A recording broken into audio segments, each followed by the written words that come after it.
everyone, welcome to the video. This week it's all about professional mentoring.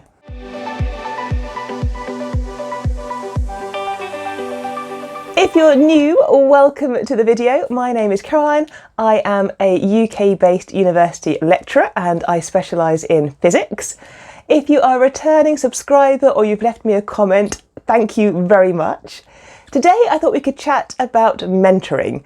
So I have been both mentored and been a mentor in industry and academia, and I think there's definite advantages to, as a professional, getting yourself a mentor. So in this video I thought I'd chat about my experiences and what I see as the benefits from having some mentoring within your career.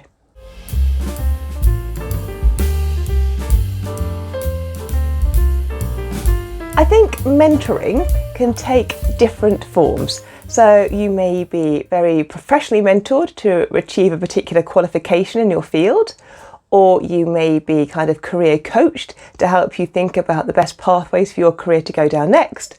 Or you may have some level of personal mentoring, maybe where you're looking at the dynamic between your work and your free time and getting that balance right. And all these different kind of types of mentoring can be useful to you at different parts in your career. So when I joined industry, one of the first things I did was work towards becoming a chartered physicist. So here in the UK, we have an organisation called the Institute of Physics, and it is a professional organisation for people who are interested in physics.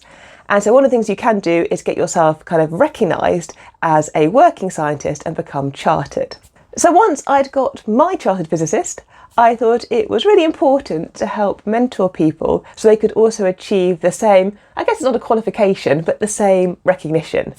And over a period of years when I was working in industry, I mentored people who just joined the company, and I also mentored people who'd been in the company for a number of years and were looking as well to get this chartered qualification. And that kind of mentoring is really very kind of technically focused. So there was a list of objectives that you had to meet in order to become chartered, and that objective list usually took a number of years to achieve. And so I'd be meeting with my mentees, typically I guess once a month, to help make sure they were on track to meet what was required for them to get that chartership. So that was a very kind of structured technical mentoring. But I've also mentored people, I guess, in more of a kind of career coaching pathway, I guess, kind of a mentorship.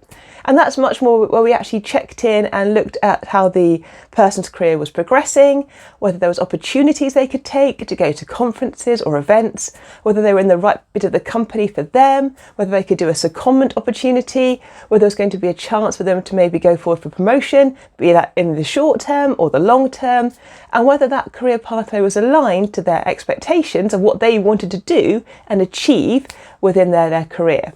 And so that wasn't really working towards a technical objective, that was working, I guess, towards career fulfillment and making sure that the individual was having a successful and happy career. Now, obviously, I couldn't fix that, right? I couldn't achieve that for the individual. My job as the mentor was really, I guess, to provide a kind of space where we could chat and talk about it. Maybe I might ask some kind of questions that might get the individual thinking in a different way. I might sometimes find opportunities for people and say, how have you thought about maybe doing this or doing that? Or I saw this the other day and I thought of you, maybe you should consider it for your career. So, I'm not there as a kind of a solver or a fixer to their career pathway. I'm there as somebody who's providing, I guess, a listening board and some kind of interaction and fresh perspective to help them get new insight into what they want to achieve in their career.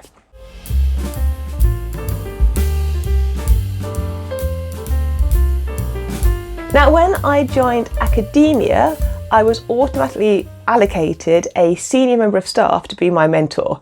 And I think this is great, so I'm not sure how many universities do this. I hope quite a lot of universities and departments do this.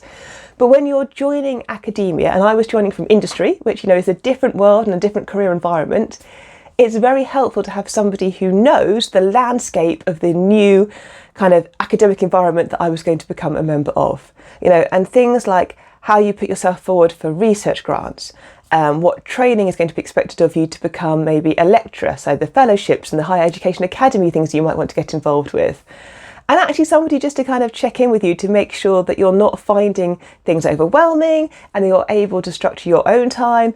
And in academia, you get asked to do a lot of things.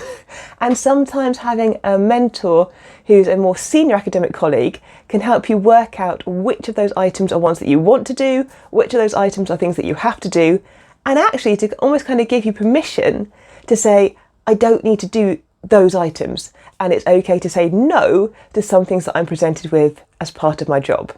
So I definitely find being a mentor and a mentee both fulfilling. You know, when I'm the mentee, I am getting the experience and the expertise of my mentor, and they're helping me design my career pathway and maybe putting in front of me opportunities that I didn't know existed that might help further my career. You know, be that going to an event or going to a conference or putting my work out somewhere or taking on that extra PhD student or collaborating with somebody.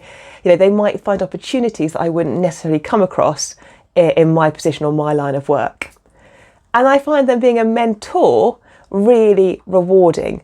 It is lovely to have conversations with people and then to see their career develop and their, you know, kind of career pathway, that horrible word journey, but their future direction of travel within an organisation or a university establishment change or alter, and to be part of that with them as they go through it is actually really, really nice.